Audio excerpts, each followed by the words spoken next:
FBI counter-drone chief, Rob D'Amico, joining us now. Rob, thanks so much for being here. I first just want to get your thoughts on kind of this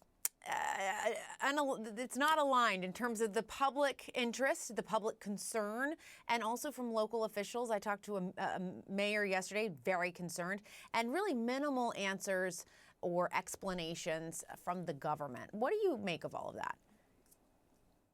There's so much to unpack here. One, I think it started with a couple incidences that I truly think 99% were manned aircraft, low flying satellites or planets, because looking up at the sky, it's so hard at night to figure out what a drone is.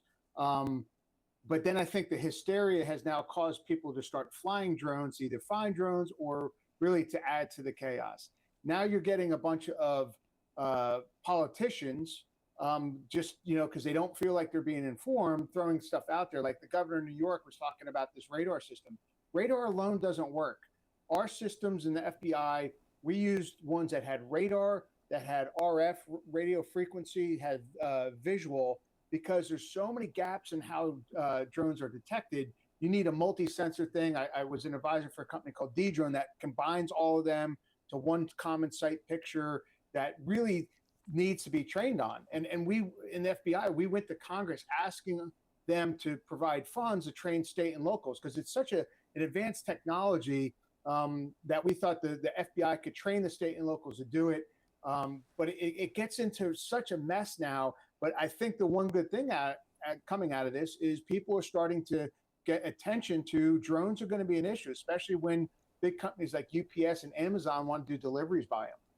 Yeah, the drones really will be an issue. I also want to ask you, we just heard in that clip that Gloria was reporting on the current Senate Majority Leader Chuck Schumer asking the government to deploy what he was calling the Robin. Would something like that make a difference?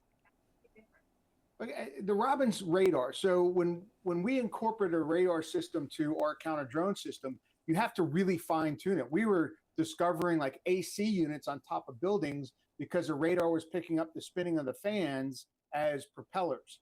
So again, one system alone, one sensor alone does not work.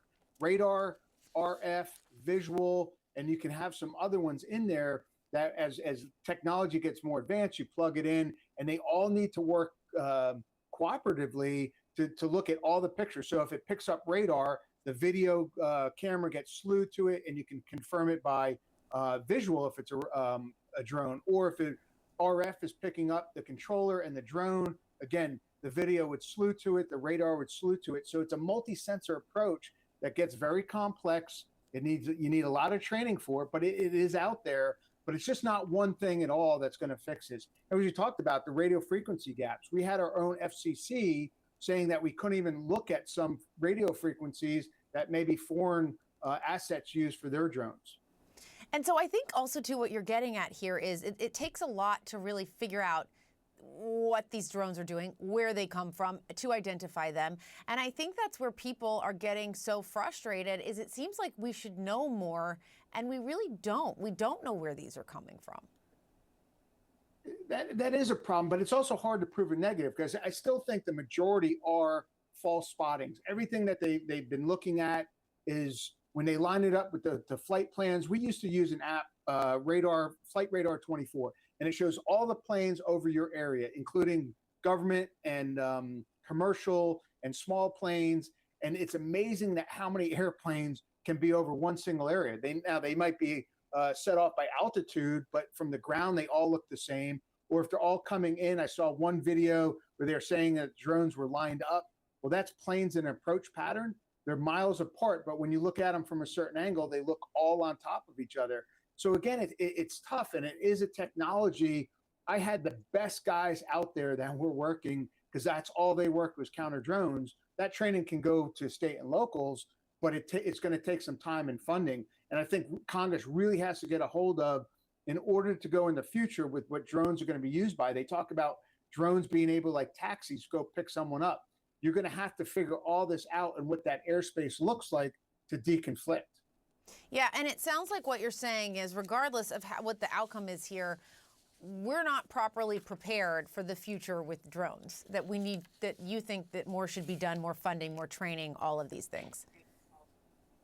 I do. I mean, even with the systems that the FBI had for special events, and that's what the Bureau was looking at was weaponized drones.